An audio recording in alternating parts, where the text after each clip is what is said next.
여러분 어거스틴을 아시죠? 우리가 흔히 성자라고 이렇게 이야기하는데 이 성자 어거스틴에게 어떤 사람이 찾아와서 이렇게 질문을 합니다. 신앙생활에서 첫째 되는 것이 무엇입니까? 라고 이렇게 물었더니 대답이 어거스틴은 겸손입니다. 라고 이렇게 대답을 합니다. 그러면 둘째는 무엇입니까? 라고 이렇게 물었을 때 그 대답도 겸손입니다.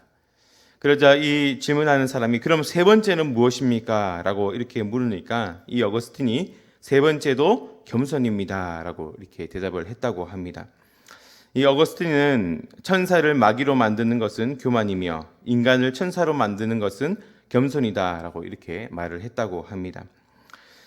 우리가 가지고 있는 사랑, 자비, 충성, 그리고 온유, 절제, 인내, 양성, 겸손이라고 하는 이 모든 것들이 양성이라고 하는 이 모든 것들이 겸손이라고 하는 바구니에 들어갈 때에 아름다워진다라고 우리가 말할 수가 있는 것입니다. 그래서 겸손은 모든 덕행의 기초가 되고, 그리고 겸손은 아무리 강조해도 지나침이 없다라고 하는 이런 말들이 있습니다. 마태복음 20장 20절에서 28절의 내용에 보면 세베대의 아들의 어머니가 예수님에게 와서 이런 말을 하죠. 자식이 둘이 있는데 하나는 하나님 우편에, 하나는 주님의 좌편에 이렇게 올려주십시오 하니까 제자들 간에 분쟁이 생깁니다. 부모님의 마음, 어떻게 하든지 내 자녀가 더 높은 자리, 더 높은 지위에 올라가서 출세하고 잘 되는 것, 그것을 바라는 것이 부모님의 마음 아니겠습니까? 그리고 많은 사람들이 더 잘 되기 위해서 다른 사람을 짓밟고 무시하고 자신들의 이름을 더 내비추기 위해서 많은 일들과 많은 말들을 합니다. 그런데 오늘 이 세베대의 아들의 어머니가 이미 2000년 전에 벌써 우리가 흔히 이야기하는 치맛바람으로 이 자녀들을 높이고자 예수님 앞에 나온 것을 우리가 볼 수가 있습니다.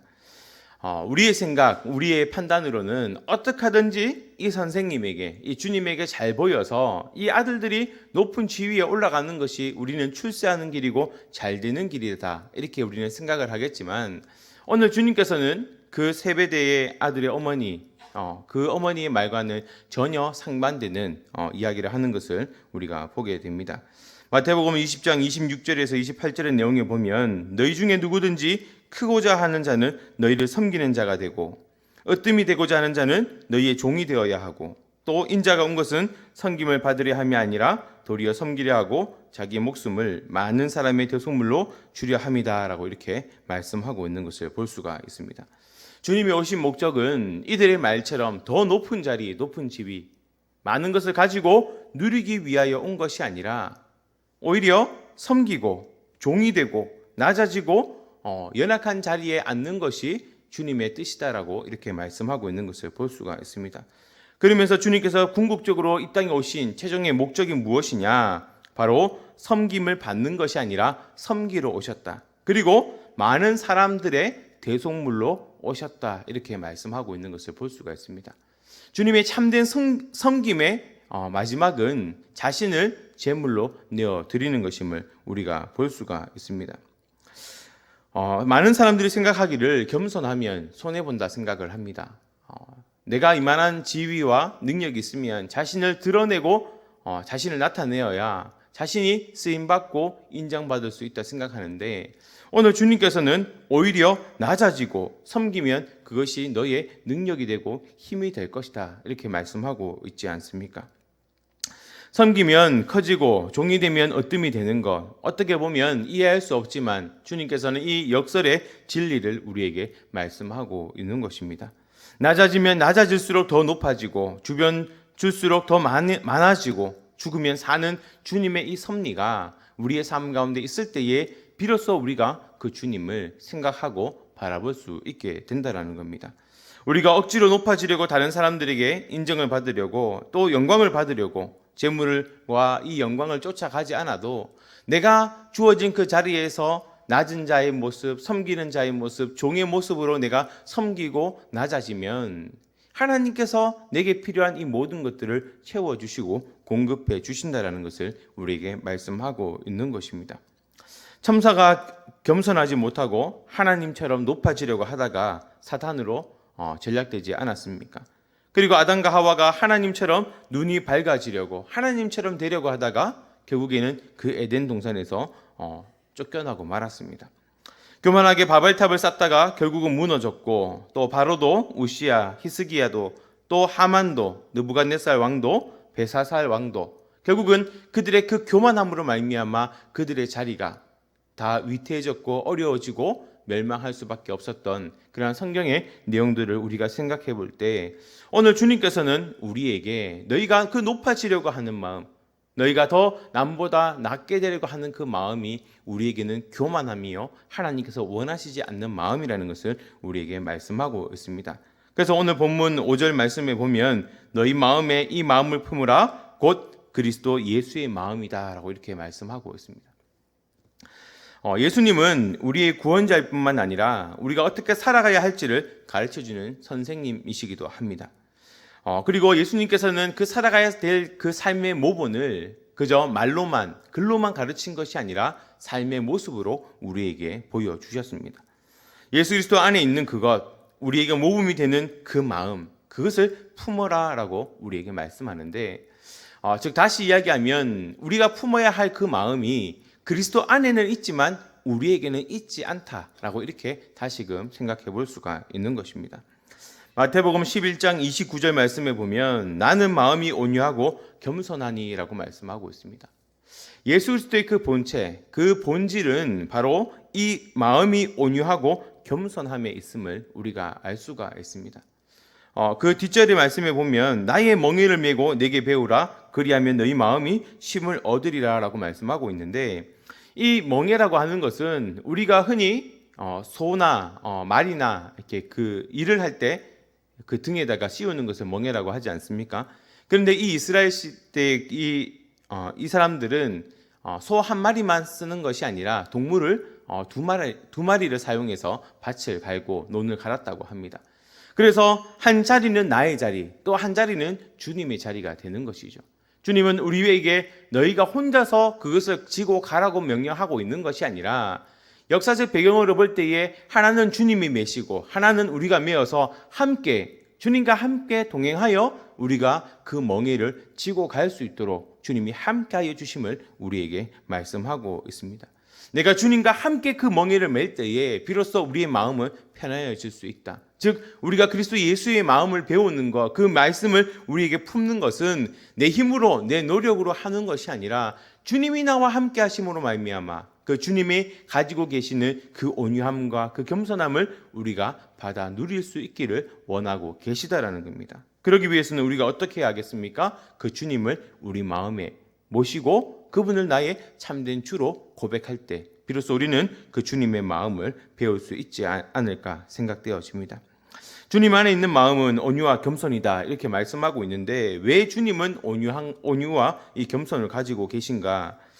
우리가 잘 아는 말씀 이사야 42장 2절에서 3절 말씀에 보면 그는 외치지 아니하며 목소리를 높이지 아니하며 그 소리를 거리에 들리게 하지 아니하며 상한 갈대를 꺾지 아니하며 꺼져가는 등불을 끄지 아니하고 진실로 정의를 시행할 것이다 라고 이렇게 말씀하고 있습니다. 주님께서 그 연약한 것, 부족한 것 그것을 오히려 없애려고 하는 것이 아니라 그 연약한 것들을 보존하고 도우시고 함께 하시고자 하는 그 주님의 마음이 그 성품이 담겨져 있는 것을 볼 수가 있습니다. 그리고 이사야 53장 1절에서 2절 말씀에도 보면 우리가 전한 것을 누가 믿었느냐 여호와의 팔이 누구에게 나타났느냐 그는 주 안에서 자라나기를 연한 순 같고 마른 땅에서 나온 뿌리 같아서 고운 모양도 없고 풍채도 없은즉 우리가 보기에 흠모할 만한 아름다운 것이 없도다라고 이렇게 말씀하고 있습니다. 주님에게는 아무것도 없고 보잘것없는 그러한 연약함, 부족함, 그러한 나약함들을 가지고 있는 것처럼 보이지만 주님께서는 그러함을 통해서 그들의 마음을 더 이해하시고 더 그들을 사랑할 수 있고 아껴줄 수 있고 그 마음을 함께 공감할 수 있는 그러한 삶을 살았음을 우리가 볼 수가 있습니다. 내가 어려워 보지 않았다면, 내가 눈물 흘려 보지 않았다면 우리는 그 눈물 흘리는 자의, 그 아파하는 자의 마음을 얼마나 알 수 있을까요? 내가 가져만 보았지 가져보지 못한 적이 없다면 그 가져보지 못한 자의 마음이 어떠한지 우리는 알 수가 없습니다. 자녀들을 키우다 보면 아들이 있는 집은 군대를 갑니다. 근데 그 아들을 군대에 보낼 때 부모님들이 다들 우신다고 하더라고요. 그런데 딸만 가진 부모님들은 그 아들 보냄으로 인해서 우는 부모님들의 마음을 이해할 수가 없어요. 왜? 딸들은 군대에 부사관으로 지원하지 않는 다음에야 정말 특별한 일이 없지 않고서는 보낼 일이 없기 때문에 그렇습니다. 그렇기 때문에 내가 겪어보았기 때문에, 내가 어려워보았고 힘들어 보았고 내가 아파 보았기 때문에 그들의 마음을 이해한다라는 것 아니겠습니까? 호레비의 마음은 누가 더 잘 알까요? 가부가 잘 안다고 합니다. 왜 그럴까요? 성별이 다른데 왜 이해할까요? 그 떠나보내고 잃어볼 아픔이 얼마나 큰지를 알 수 있기 때문에 그렇습니다. 그 삶이 어떠한가를 떠나서 일단 그 마음, 그 사랑하는 사람을 떠나보내는 그 아픔이 얼마나 큰지를 알기 때문에 그 호레비의 마음을 이 가부가 알 수 있는 것 아니겠습니까? 자, 여러분, 스가랴 9장 9절 말씀에도 보면 시온에 따라 크게 기뻐할지어다, 예루살렘에 따라 즐거이 부를지어다. 보라, 내 왕이 내게 임하시나니 그는 공의로우시며 구원을 베푸시며 겸손하여서 나귀를 타시나니 나귀의 작은 것 곧 나귀 새끼니라 라고 이렇게 말씀하고 있습니다. 그는 높아지려고 한 것이 아니었습니다. 누군가에게 칭송받기를 원했던 것이 아니라 그저 낮고 낮은 자리에서 섬기려고 하셨고 그들을 이해하려고 하셨고 그들을 받아주시고자 하셨음을 우리가 볼 수가 있습니다. 정말 멋있는 말을 타고 입성하면 더 얼마나 멋있었겠습니까? 그런데 아무 보잘것없는 그 작은 나귀 한 마리를 타고 입성하시는 주님, 어떻게 보면 초라하고 보잘것없지만 그는 그 모습을 통해서 나는 많은 사람들에게 칭송받고 높임받기 위하여 이 땅에 온 것이 아니라 내가 섬기러 왔노라 하는 그 주님의 그 말씀, 그 겸손의 모습을 이 모습을 통하여 우리에게 보여주고 있다는 겁니다. 여기서 이 마음이라고 하는 것은 예수님의 이 본질적 성품을 이야기합니다. 그래서 예수님의 그 본질적으로 가지고 있는 성품은 온유와 겸손을 가지고 있다, 이렇게 우리가 알 수가 있습니다. 그저 이 온유하고 겸손하다라는 것은 화내지 않고 분내지 않는 것을 이야기하는 것이 아니라 종으로서 가지고 있는 그 섬기는 명령, 저기 좀 조치를 좀 취해 주셨으면 좋겠습니다.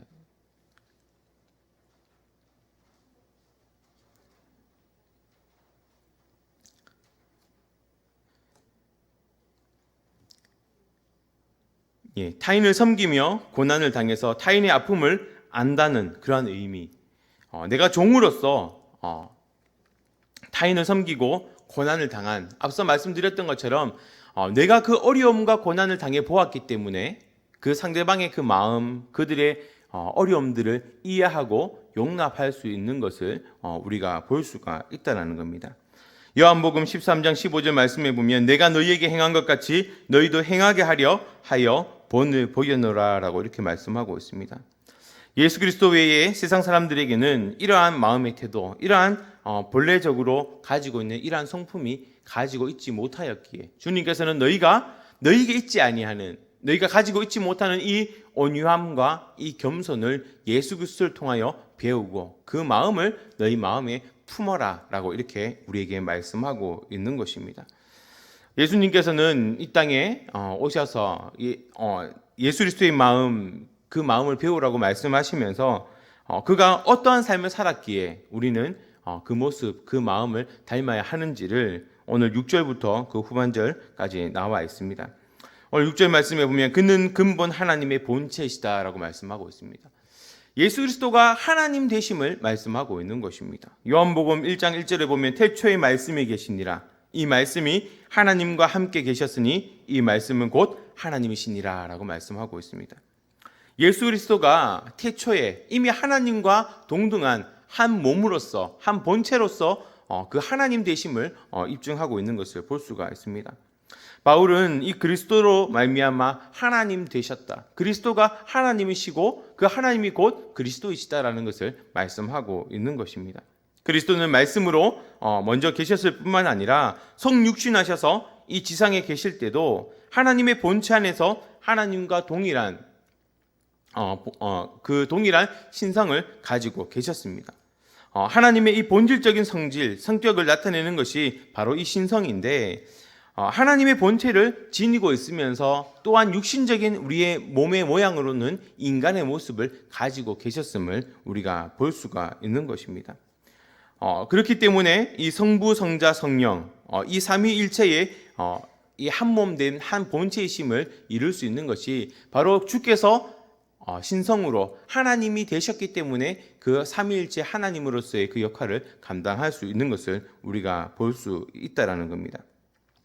하지만 예수님께서 이 땅에 인간의 몸으로 오셨을 때는 그 영광과 능력, 지위에 있어서는 동일하시지만 하나님이 가지고 있는 그 무한한 능력, 전능하심, 하나님의 권능, 또 시공간을 초월하는 그 편지하심에 대해서는 제한하고 계셨음을 우리가 볼 수가 있다는 겁니다. 그가 본체 하나님이심에도 불구하고 그가 동등됨을 취하지 아니했다. 왜 그 예수 그리스도께서는 하나님이시면서 그 하나님 되심을 취하지 않으셨는가? 그것은 그리스도께서 친히 그 겸손과 섬김을 통해서 하나님께서 이루시고자 하는, 또한 그리스도를 통하여 이루시고자 하는 하나님의 뜻을 이루기 위해서 그가 참된 겸손이 무엇인지 섬김이 무엇인지를 보이고자 하나님의 그 본체가 인간의 연약함을 잊고 이 땅에 오셔서 친히 인간의 모습으로 그 모든 일들을 감당하시고자 하셨기 때문에 그렇습니다. 자기를 비웠다라고 하는 것은 그 하나님의 본체 안에 있는 그 권능, 능력, 앞서 말씀드렸던 그 하나님의 전지전능하시고 편지하심에 대한 제한을 이야기하고 있는 것입니다. 하나님이시지만 하나님으로서 이 땅에 오신 것이 아니라 연약한 인간의 옷을 입고 우리와 동일한 사람의 모습으로 우리에게 오셔서 예수 그리스도가 자신의 그 모든 상황과 형편들이 비천한 자로 자신을 비약하여 이 땅에 오셨음을 우리가 볼 수가 있다는 겁니다.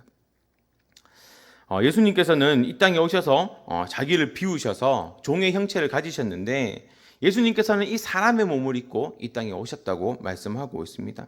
그리고 어디서 태어났느냐? 말구유에서 태어나셨다 이렇게 말씀하고 있습니다. 하나님의 온전한 뜻을 이루시고 또한 성부 하나님의 그 영광을 영화롭게 하기 위해서 이 땅에 오셨는데 모든 이들이 다 찾아볼 수 있는 그 말구유에 오셔서 어떠한 특정한 제한된 사람들을 위하여 오신 것이 아니라 만민을 위해서 오셨다라고 하시는 그 하나님의 말씀이 이 일들을 통해서 성취되는 것을 볼 수가 있습니다. 만약 예수 그리스도께서 왕궁에 태어나셨다면 우리가 가까이 가서 예수님을 뵐 수 있겠습니까? 아마 많은 사람들이 예수님께 접견하지 못하지 않았겠습니까? 않았겠습니까? 그리고 만약에 그 목동이라든지 그 연약한 사람들이 예수님께로 나와 그를 경배하고 높이는 일은 사실상 불가능했을지도 모릅니다.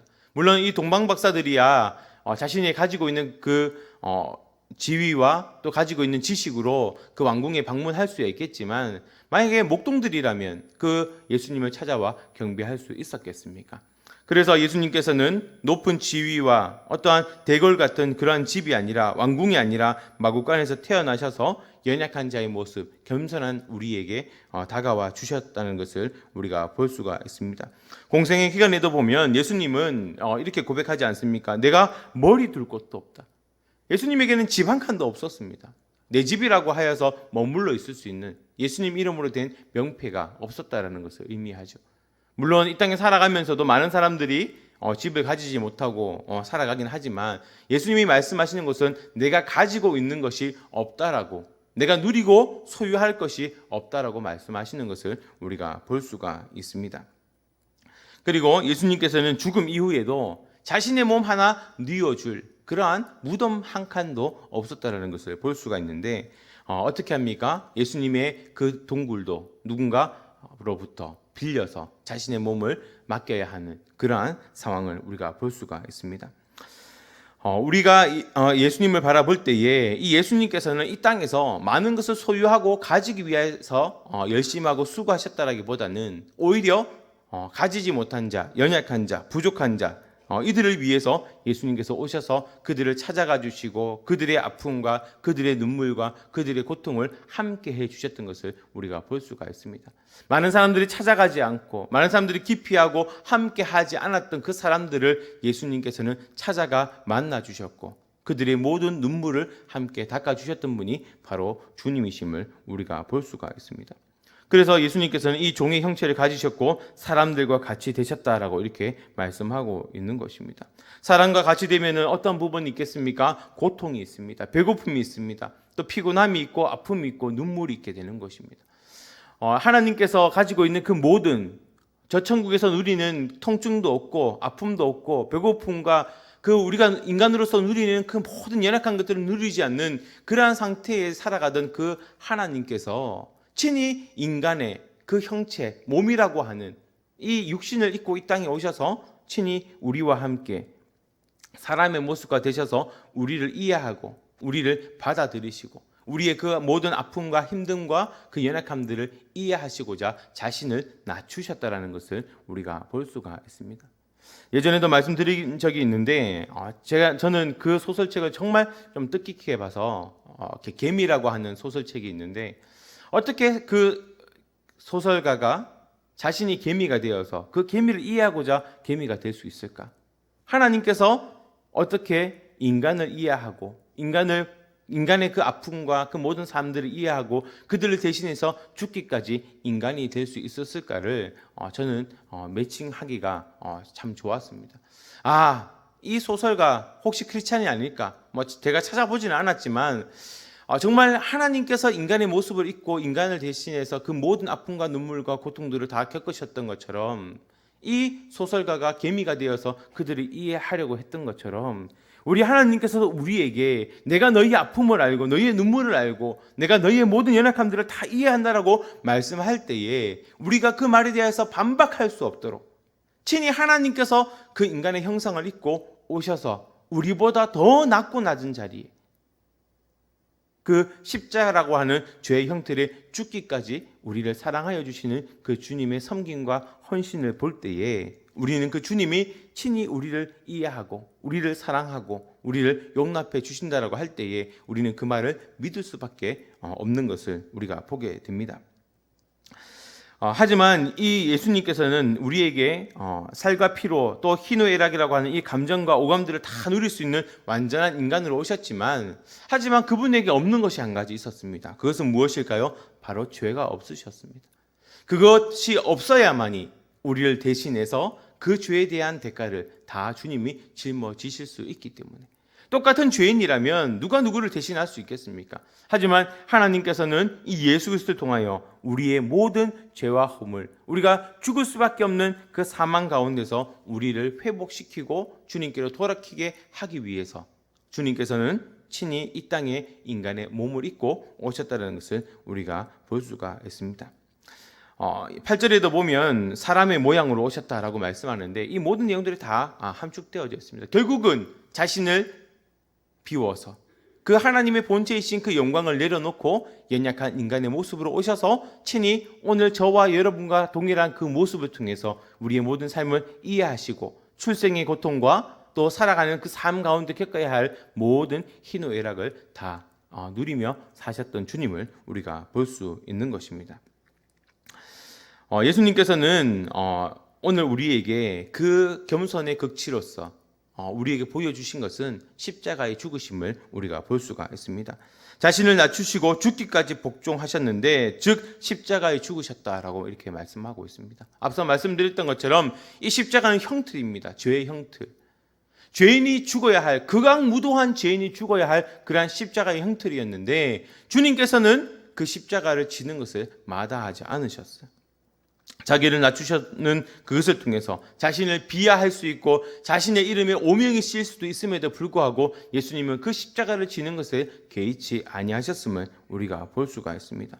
하나님의 아들이신 그리스도께서 영광스러운 몸이 아닌 이 비천한 인간의 몸을 입고 이 땅에 오셔서 평생의 삶을 하나님의 뜻만을 위해 살아가시다가 그 마지막 순간에는 그 하나님의 영광을 위해서 또한 오늘 저와 여러분을 위해서 십자가에 죽기까지 사랑하시고 복종하셨음을 우리에게 보여주셨습니다. 즉 예수 그리스도께서 친히 자신의 삶, 자신의 모습과 모양을 보여주심으로 말미암아 우리가 예수 그리스도의 그 마음을 닮을 수 있도록 그저 말로만이 아니라 삶과 모습으로 생명을 바쳐 우리에게 보여주셨기 때문에 우리는 그 주님의 그 온유함과 그 섬김을 우리가 온전히 배울 수 있어야 한다는 겁니다. 즉 그 겸손함 끝이 무엇이었습니까? 말씀에 순종하는 것입니다. 하나님의 말씀에 끝까지 순종하여서 자신을 내어주기까지 그 순종하시는 그 순종의 모습, 그것이 겸손한 자의 모습임을 볼 수가 있습니다. 겸손한 자는 어떻게 살아가겠습니까? 자신의 생각, 자신의 뜻이 옳다고 물론 주장할 수도 있겠지만, 하지만 그것을 내 생각과 내 뜻을 간철시키기 위해서 살아가는 것이 아니라 하나님의 뜻, 하나님의 말씀, 내 살아가는 이 삶에 하나님께서 나를 통하여 이루시고자 하고 계획하신 바가 무엇인지를 알게 하시고 고백하게 하시는 것, 그것이 하나님의 궁극적인 목적이라는 겁니다. 그래서 오늘 9절 말씀에 보면 이렇게 하나님의 말씀과 하나님의 뜻에 따라 겸손과 섬김의 삶을 사셨던 주님께서, 하나님께서는 그저 그 죽음으로 끝나게 하시는 것이 아니라 부활하게 하시고 다시 살아나게 하셔서 그 하나님께서 그를 지극히 높이셨다라고 이렇게 말씀하고 있습니다. 모든 이름 위에 뛰어난 이름을 주셨다. 이 이스라엘에 있어서 이 이름이라고 하는 것은 그 사람의 모든 것을 담고 있습니다. 즉 예수 그리스도, 그 하나님의 아들 예수 그리스도, 그의 이름을 높이셨다라고 하는 것은 그 이름의 창조주 하나님의 그 권위와 하나님의 권능을 그에게 덧입혀 주셨음을 말씀하고 있는 것입니다.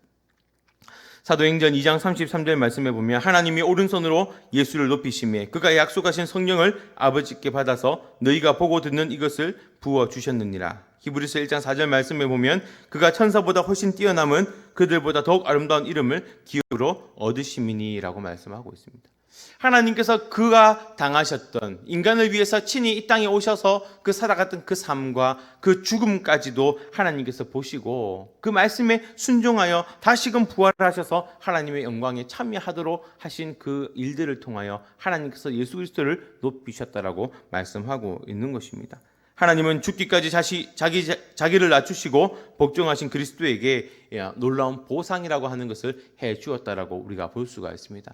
하지만 우리가 생각해야 할 것은 예수 그리스도가 보상을 받기 위해서 자신을 내어준 것이 아니라는 것을 우리는 기억해야 합니다.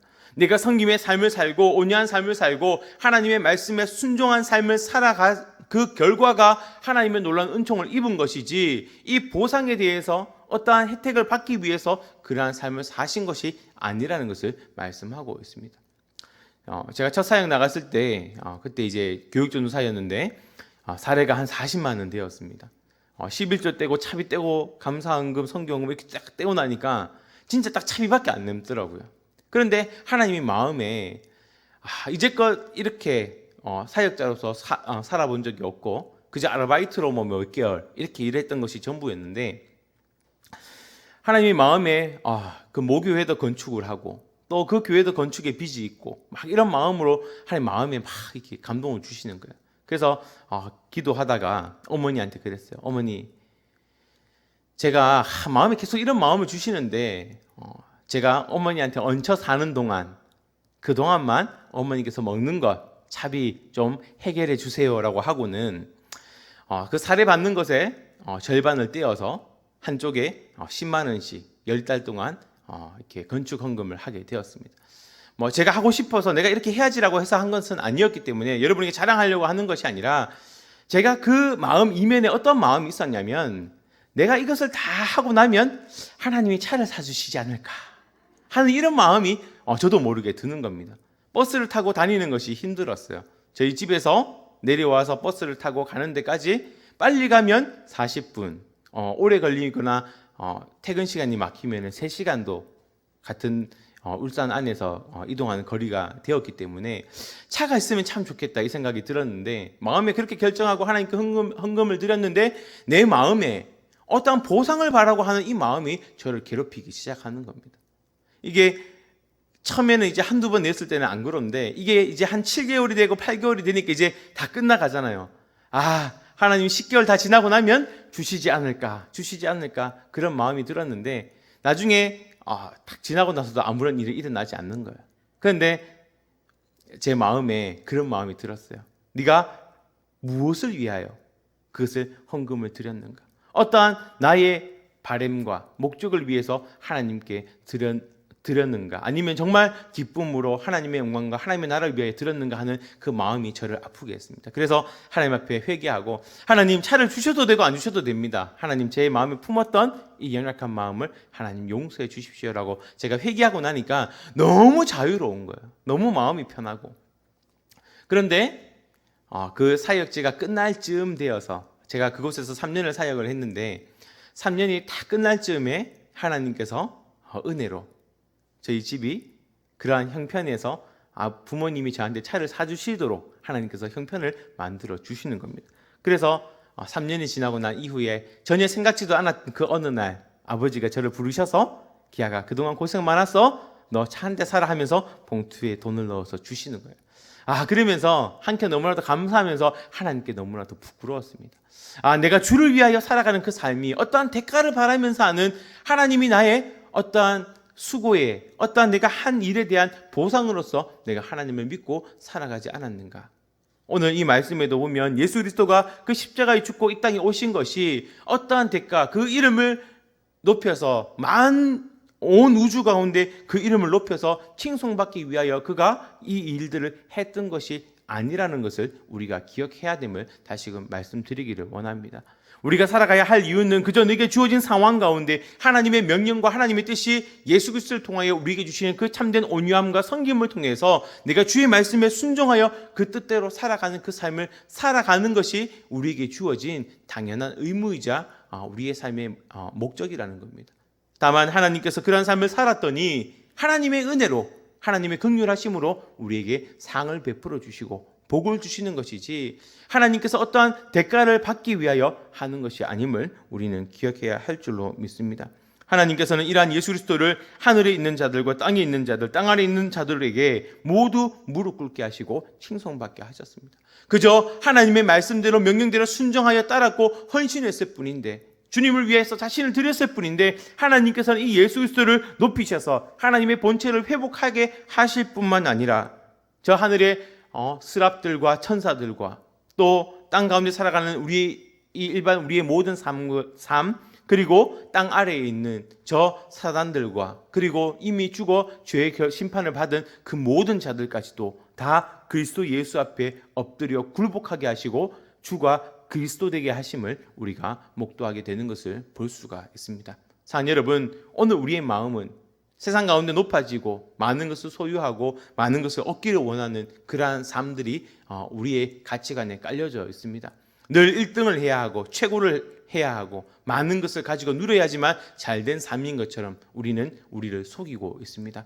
오늘 말씀은 우리가 세상의 어떠함이 아니라 바로 우리를 위하여 이 땅에 오신 예수 그리스도, 참된 온유하심과 섬김을 통하여 우리를 섬기시고 죽기까지 사랑하신 그 주님의 마음을 닮아, 그 주님의 마음을 우리 마음에 품음으로 우리가 이 땅에서 누리는 세상의 참된 기쁨이 아니라 하나님께서 우리에게 주시는, 그리스도를 통하여 누리는 참된 평안과 기쁨을 우리가 누려야 됨을 우리에게 말씀하고 있는 것입니다. 사랑 여러분, 오늘 우리의 삶 가운데, 우리의 살아가는 삶 가운데 우리를 만나는 모든 사람들에게 내가 받은 그 주님의 그 사랑, 그 주님의 그 겸손의 섬김의 삶이 우리에게 함께 한다면, 오늘 우리의 삶은 그 그리스도를 닮아 우리가 겸손한 자요, 섬기는 자요, 헌신하는 자로 주를 위하여 살아가며 하나님의 이름을 나타내며 살아가는 그런 믿음의 사람, 복된 사람을 살아가는 오늘 저와 여러분이 되시기를 주님의 이름으로 축복합니다. 기도드리겠습니다. 사랑 많으신 아버지 하나님, 은혜를 감사를 드립니다. 우리는 세상의 가치, 세상의 방법, 세상의 성공이 우리의 성공인 것처럼 우리는 우리를 속이며 살아갑니다. 하지만 말씀은 끊임없이 그것이 성공이 아니라 주님께서 주시는 참된 섬김과 헌신과 하나님의 말씀대로 순종하여 살아가는 것이 우리에게 참된 복임을 우리에게 말씀하고 있음을 우리가 기억하게 하시고, 주님께서 친히 연약한 그 비천함을 입고 이 땅에 오셔서 친히 우리를 위하여 죽기까지 사랑하여 주신 그 주님의 그 섬김과 헌신을 우리가 온전히 배우게 하여 주셔서 우리가 이 땅을 살아가면서 늘 섬기며 낮아지고 남들을 더 높여주며 나누고 베풀며 섬기는 귀한 삶을 살아갈 수 있는 믿음의 사람들 다 될 수 있도록 주님 함께하여 주시옵소서.